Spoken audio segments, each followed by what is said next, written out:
इस तरह डूबी थी भगवान श्री कृष्ण की अद्भुत द्वारिका नगरी। दोस्तों, भारत से जो जुड़े हुए समुद्र है वो अपने अंदर कई रहस्य समेटे हुए हैं। समुद्र के अंदर ऐसी कई रहस्यमयी चीजें दबी हुई हैं जिसके बारे में किसी को नहीं पता है। कुछ सालों पहले एक ऐसे ही जगह की खोज की गई जिसके बारे में जानकर आप हैरान हो जाएंगे। हम बात कर रहे हैं अद्भुत द्वारिका नगरी की। द्वारिका को 7 सबसे प्राचीन नगरों में से एक माना जाता है। बाकी और जो 6 हैं उनके नाम मथुरा, अयोध्या, काशी, हरिद्वार, अवंतिका और कांचीपुरम है। द्वारिका गुजरात के कठियावाड़ क्षेत्र में अरब सागर के द्वीप पर स्थित है। इस नगरी का धार्मिक और ऐतिहासिक महत्व है। भगवान श्री कृष्ण की मृत्यु के बाद ऐसा क्या हुआ था कि पूरी द्वारिका नगरी समुद्र में डूब गई? तो आज के इस वीडियो में हम आपको बताएंगे कि किस तरह और क्यों डूबी भगवान श्री कृष्ण की अद्भुत द्वारिका नगरी। आपको इस वीडियो में सब जानने को मिलेगा, तो स्किप न करके वीडियो को लास्ट तक देखिएगा। तो चलिए शुरू करते हैं। पौराणिक कथाओं के अनुसार भगवान श्री कृष्ण का जन्म मथुरा में हुआ था और उनका बचपन गोकुल में बीता है। मामा कंस का वध करने के बाद सभी यदुवंशियों के साथ श्री कृष्ण भगवान ने द्वारिका नगरी बसाई। दोस्तों, माना जाता है कि महाभारत युद्ध के 36 वर्षों के बाद पूरी द्वारिका नगरी समुद्र में डूब गई थी और उसी के साथ यदुवंश और श्री कृष्ण ने अपने प्राण त्याग दिए थे। भगवान श्री कृष्ण ने भाई बलराम तथा यदुवंशियों के साथ मिलकर द्वारिका नगरी का निर्माण विश्वकर्मा से करवाया था। इस क्षेत्र का प्राचीन नाम कुशस्थली था। धार्मिक दृष्टि से देखें तो द्वारिका सप्तपुरियों में आता है। दोस्तों, क्या आप जानते हैं कि द्वारिका नगरी के नष्ट होने के 2 कारण हैं? पहला, माता गांधारी के द्वारा दिया गया श्राप और दूसरा, ऋषि मुनियों के द्वारा श्री कृष्ण के बेटे सांब को दिया गया श्राप। श्राप के कारण भगवान श्री कृष्ण की अद्भुत द्वारिका नगरी समुद्र में डूब गई। तो चलिए जानते हैं पूरी घटना। महाभारत के युद्ध में पांडवों की जीत हुई। भगवान श्री कृष्ण ने युधिष्ठिर को राजगद्दी पर बिठाया और राज्य से जुड़े नियम कानून समझाकर वे कौरवों की माता गांधारी से मिलने गए। भगवान श्री कृष्ण के आने के बाद माता गांधारी फूट फूट कर रोने लगी और फिर क्रोधित होकर भगवान श्री कृष्ण को उन्होंने श्राप दे दिया कि जिस तरह तुमने मेरे कुल का अंत किया है वैसे ही तुम्हारी आंखों के सामने इसी तरह तुम्हारे भी कुल का अंत हो जाएगा। श्री कृष्ण तो भगवान थे, वह चाहते तो श्राप को नष्ट कर देते, लेकिन उन्होंने ऐसा नहीं किया और हाथ जोड़कर माता गांधारी का श्राप स्वीकार कर लिया और फिर वह वहां से चले गए। भगवान श्री कृष्ण के पुत्र सांब अपने मित्रों के साथ हंसी मजाक कर रहे थे। उसी समय महर्षि विश्वामित्र, नारद मुनि और कव ऋषि द्वारिका में आते हैं। जब सांब के मित्रों की नजर इन महान ऋषियों पर पड़ी तो वे इन लोगों का अपमान कर बैठे।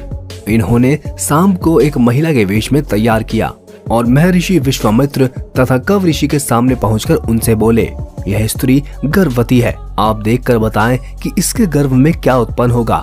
दोनों ही ऋषि युवकों के इस मजाक पर बहुत ज्यादा गुस्सा होते हैं और वे कहते हैं कि इसके गर्भ से एक मूसल उत्पन्न होगा जिससे तुम जैसे दुष्ट, अभज्ञ और क्रूर लोग अपने समस्त कुल का अंत कर देंगे।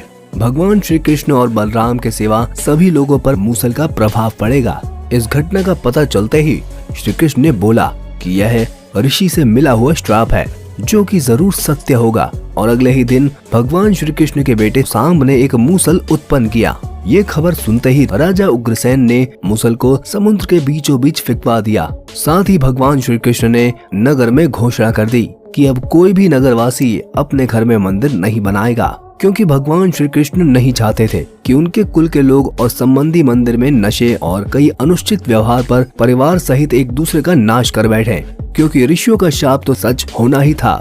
धार्मिक पुस्तकों के आधार पर महाभारत युद्ध के 36वें वर्ष में द्वारका नगरी में अशुभ घटनाएं घटने लगीं। कभी तेज आंधी आने लगती और कभी तेज तूफान, और चूहों की संख्या इतनी ज्यादा बढ़ गई कि लोगों से ज्यादा चूहे दिखने लगे और सोते समय लोगों के बाल और नाखून कटने लगे।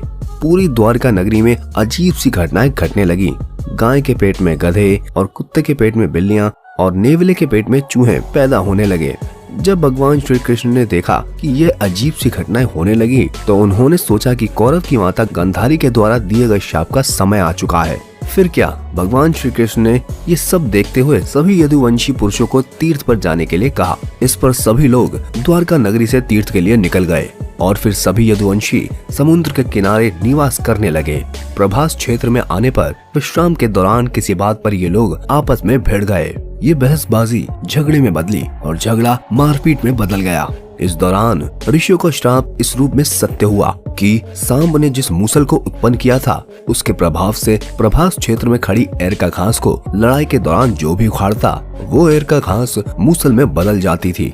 ऐसा मूसल जिसका एक प्रहार ही लोगों की जान लेने के लिए काफी था। इस लड़ाई में श्री कृष्ण के पुत्र प्रद्युम्न भी मारे गए। यह सूचना मिलते ही भगवान श्री कृष्ण प्रभास क्षेत्र पहुँचे। अपने पुत्र और प्रियजनों की मृत्यु देखकर भगवान श्री कृष्ण ने क्रोध में आकर वहां खड़ी एरका घास उखाड़ ली और हाथ में आते ही उस घास ने मूसल का रूप ले लिया। लड़ाई में जो लोग बच गए थे, जिन्होंने अपने परिजनों को मारा था, श्री कृष्ण ने एक एक वार से उन सभी की मृत्यु कर दी। अंत में सिर्फ श्री कृष्ण, उनके सारथी दारूक और बलराम बचे। इस पर श्री कृष्ण ने दारूक से कहा कि हस्तिनापुर जाकर अर्जुन को यहाँ ले आओ। फिर बलराम को वहीं रुकने को कहा और स्वयं अपने पिता को इस संहार के बारे में सूचित करने द्वारका चले गए। भगवान श्री कृष्ण ने वासुदेव जी को इस संहार के बारे में बताया और कहा कि जल्द यहाँ अर्जुन आएंगे। आप नगर की स्त्रियों और बच्चों को लेकर अर्जुन के साथ हस्तिनापुर चले जाइए। जब भगवान श्री कृष्ण वापस प्रभास क्षेत्र में आते हैं तब वह देखते हैं कि बलराम जी ध्यान कर रहे हैं। भगवान श्री कृष्ण के पहुंचते ही उनके शरीर से शेषनाग निकले और समुद्र में चले गए। अब श्री कृष्ण इधर उधर घूमते हुए अपने जीवन और माता गांधारी के श्राप के बारे में सोचने लगे और फिर एक पेड़ की छाव में भगवान विष्णु के रूप में बैठ गए। इसी समय जरा नामक एक शिकार कर रहा था और जब उसने एक हिरन पर बाण चलाया तो वो उसको न लगकर भगवान श्री कृष्ण के पैरों में आकर लगा, जिसने दूर से उनके पैर के अंगूठे को हिरन का मुख समझकर बाण चला दिया था। जब वह शिकारी शिकार उठाने पहुंचा तो श्री कृष्ण को देखकर क्षमा मांगने लगा। भगवान श्री कृष्ण ने उसे आश्वासन देकर देह त्याग दी और फिर भगवान श्री कृष्ण परम धाम चले गए, जहाँ पर कई ऋषि मुनियों ने और देवताओं ने उनका भव्य स्वागत किया। अर्जुन ने द्वारका पहुंचकर वासुदेव जी से कहा कि वह नगर के बचे सभी लोगों को हस्तिनापुर चलने की तैयारी का आदेश दें। फिर अर्जुन ने प्रभास क्षेत्र जाकर सभी यदुवंशियों का अंतिम संस्कार किया। अगले दिन वासुदेव जी ने प्राण त्याग दिए। उस पर उनका अंतिम संस्कार कर अर्जुन सभी महिलाओं और बच्चों को लेकर द्वारका से निकल गए। जैसे ही उन लोगों ने नगर छोड़ा और उसी समय भगवान श्री कृष्ण द्वारा बनाई गई अद्भुत द्वारिका नगरी समुद्र के बीचों बीच डूब गई। इसके बाद 2005 से 2007 में भारतीय पुरातत्व सर्वेक्षण के निर्देशन में भारतीय नौसेना के गोताखोरों ने समुद्र में समाये द्वारका नगरी के कुछ भाग को खोज निकाला, जो इस पौराणिक कथा को सही साबित करता है। गोताखोरों की टीम को 560 मीटर लंबी द्वारका नगरी की दीवार भी मिली और कुछ पुरानी वस्तुएं और बर्तन भी मिले, जो कि बहुत ही पुराने हैं। इन लोगों का यह मानना है कि यह डूबी हुई नगरी 9000 वर्ष पुरानी है। तो दोस्तों, भगवान श्री कृष्ण की अद्भुत द्वारिका नगरी कैसे डूबी, इसके किस्से के बारे में आपको जानकर कैसा लगा, कमेंट सेक्शन में हमें कमेंट करके जरूर बताएं। और साथ ही वीडियो पसंद आया हो तो लाइक करें, शेयर करें और चैनल को सब्सक्राइब करके बेल आइकन प्रेस करना ना भूलें। तब तक के लिए धन्यवाद।